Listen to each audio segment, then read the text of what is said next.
I don't know if y'all are ready for this review. Really though, you should be ready by now since all I've made are Movie of the Week artsy videos for the past 7 years, but I'm telling you, it's gonna get wild with this review. The new Trials of Osiris weapons are here, and with it comes a new fusion, Burden of Guilt, an adaptive stasis fusion rifle. Equipped with perks we don't see often on fusions like Elemental Capacitor, perks that help it kill in less bolts like High Impact Reserves, and a deadly first for its archetype, Successful Warm-Up.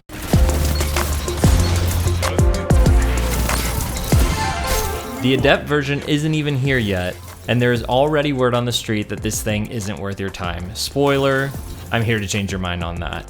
It's not main ingredient, it's not a rapid fire, but it is as if these two were mixed together to find the best of both worlds with some killer perks. Oh, and the Trials intrinsic perk, Alacrity, which will boost everything. We'll get to it. With 400 kills in just a few gaming sessions, this is already my second favorite fusion rifle in the game. And yeah, I know, right? And I can see the Adept making it even my number one. Let's dive into it. Before we get into how this could be my new favorite fusion, we have to talk about how things have changed. We haven't seen a Trials of Osiris fusion rifle since the big fusion rifle update where high impacts were dethroned. You know, like Glacioclasm and Exile's Curse. Yeah. Since then, rapid fire started firing 9 bolts and the Zur ingredient took over the meta. That all happened 2 seasons ago. On top of that, changes happened this season to the fusion rifle archetypes, so we can't even compare this fusion to what fusions felt like before. We have to talk about what they feel like right now. And I think that's something that a lot of reviews about this weapon, a lot of early reviews about this weapon have kind of mixed up, is in their minds they're still thinking about the way things were. We have to talk about them the way they are now because everything is very different. So here's a very brief overview of where the fusion archetypes around adaptives are right now. I'm not going to get into super specifics on everything, I'm just going to kind of fly by as fast as possible and generalize. Here we go, very fast. All fusions, every archetype got hit with about a 1 to 2 meter range cap nerf. At base, Rapids used to kill at all resiliences with 7 bolts. They now need 8 bolts for 6 resilience or above. They also had their charge time increased a bit to 0.5 seconds, so they're now a little closer to Adaptive's 0.66 seconds. Precisions also had their charge time increased to 0.78, now closer to High Impact's 0.96. Adaptives were the only archetype that didn't change, maintaining its fast charge time, now close to Rapids. My problem with Adaptives previously was that at 7 resil and up, it still needed 6 bolts to kill instead of 5, whereas Precisions, like main ingredient, would consistently kill at 5 bolts no matter the resilience. Now none of that has changed, but what has changed is that Rapids are not as reliable at different resiliences, and Precision frame charge times have gone up, creating an opening for a new contender, and that new contender is the Burden of Guilt.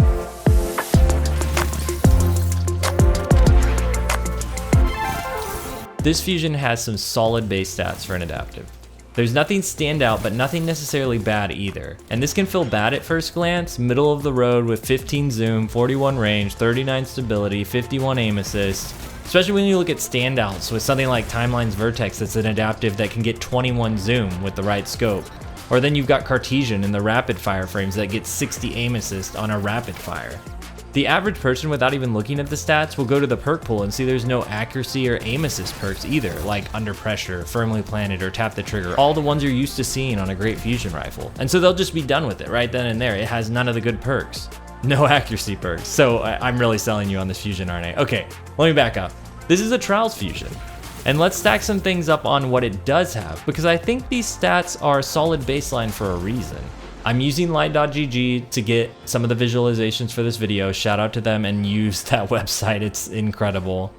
This thing has a perfectly vertical 55 recoil direction. That means that you can use chamber compensator or extended barrel to move it to an even tighter 65 vertical recoil, while also extending your range or stability. You can feel free to really go wild on this with Arrowhead, but let me stick on this for a second and then let's go crazy. You can add an extra 20 range or stability with your projection or particle repeater and your masterwork. I'm gonna choose range because I like to go backwards and add stability if I need it. I know half of you are yelling right now, stability is all that matters on a fusion rifle, everybody says it. Well, the explanation for this is too long to even cover here, but it's based in both my own experience and comments from Bungie devs themselves, and I cover that all on Destiny Massive Breakdowns podcast. The episode and a link for that is down below, so please check that out if you want the truth about fusions and not just a blanket statement. Now back to this build and the stats and what you can do with them. I'm not that worried about handling because I can throw a quick charge mod on for an extra 20 handling, make up for anything there. You should too, even if you're maxing out handling, you need the quick charge mod. If you're not using it, do it. So with this build, I'm already at 71 range and a perfect 65 recoil direction. Now you might be thinking, Lego, that stability's pretty low. Are you sure you're gonna be able to control that thing? Ah, my friend.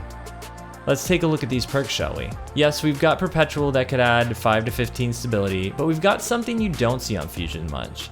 Elemental Capacitor. You could use a variation of this on stasis to improve recoil direction by 20 and invest in your barrel to get more range or stability, but I think the best way to run this is with a Void subclass and get the 20 boost to stability. 20 boost to stability. Firmly Planted only adds 10, just for reference, like, this is huge. As I mentioned earlier, Perpetual, only on its second stage, adds 15. This is a free 20 boost to stability if you're running Void, so that's insane alone. So that puts us at 71 range, 59 stability, and with that 65 recoil direction. That's pretty solid. For something that's faster than a Precision, and just look at how these stats compare to the baseline of Rapids, it's almost laughable, even with those accuracy perks I mentioned earlier. And I'm not even done yet. Yes, but wait, there's more. Something a Fusion has never had before. Alacrity. I'll come out and say it, this isn't a quick play weapon. It's fine if you want to use it that way, but it thrives in Rumble and Trials of Osiris.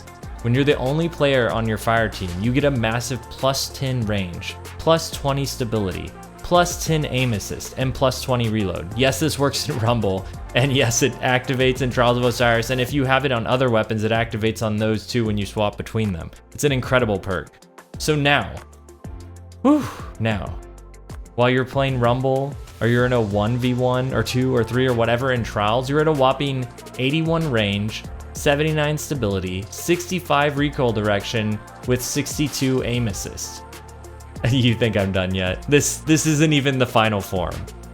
These are amazing stats on their own, and I encourage you to push these stats in different directions between what works for you with range and stability. But once the Adept comes out, you can push these things even further. For me, I'll be pushing a different stat, one that makes this weapon incredibly unique: charge time. The Adept charge time mod can currently only be slapped on 3 different fusions: 2 Precision, Deliverance and Plug 1, and a high impact, the old Exile's Curse. This mod accelerates your charge time by a 0.945 scalar for free, no decrease in damage. And that damage is so needed for adaptives, as I mentioned earlier with their bolts to kill. I also need to mention that due to the perfectly vertical recoil direction, you do not need a counterbalance mod. So you're not giving up anything by placing the Adept charge time mod on there. Your recoil direction will be fine. Okay, so with the Adept charge time mod, and because the bolts are doing higher damage than the bolts of a rapid fire, you're left with a time to kill almost identical to rapid fires by the time the bolts connect. And you've got all the stats of an adaptive over a rapid.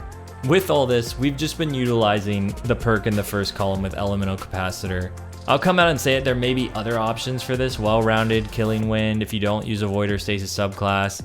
You know, only a Sith deals in absolutes, and I'm not gonna say there's anything that's straight up bad because it's not true. There are other ways to run this, but that said, I'm gonna stick with the second column, as that's where the perks really start to change the way you use the gun. Swash is an option here, but I'm gonna stay away from it since it's very build heavy, and I like to focus on something that you're gonna use all the time in general play. There's 2 big hitters here. High impact reserves. Of course, everyone likes having this, but I want you to know why.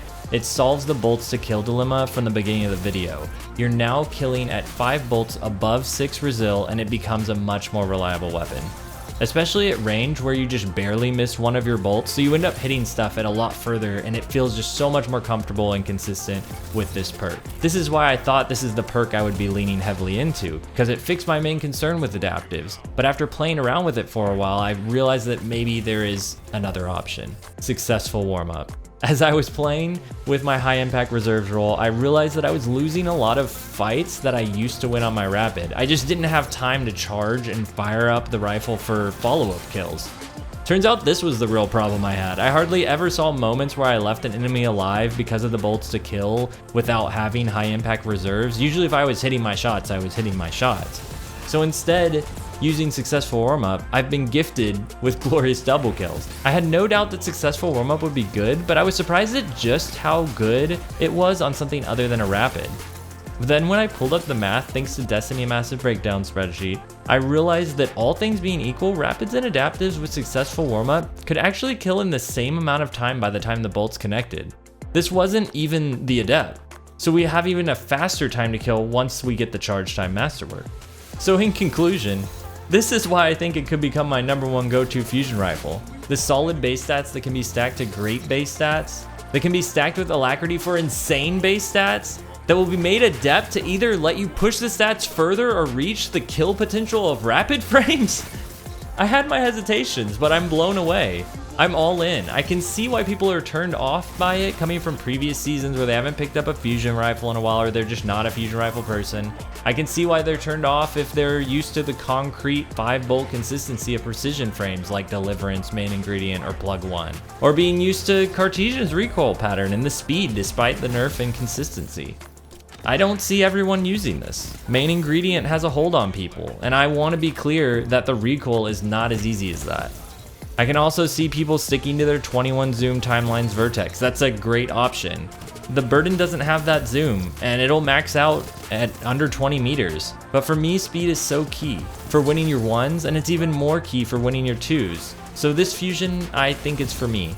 I think the Adept is gonna blow some people away, and I think the plays we'll be able to pull off will leave people watching your clips asking how, and haters saying this is broken. So let me know what you think. Did you get a good roll? What's your favorite?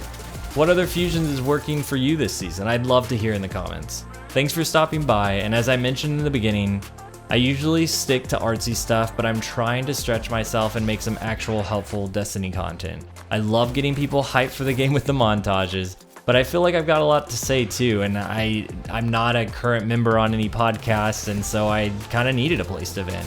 Let me know if you enjoyed the video and want to see more. Nothing would tell me you enjoyed it more than your subscription to the channel. Lastly, please check out Destiny Massive Breakdowns and Kit Kutcha, who runs it.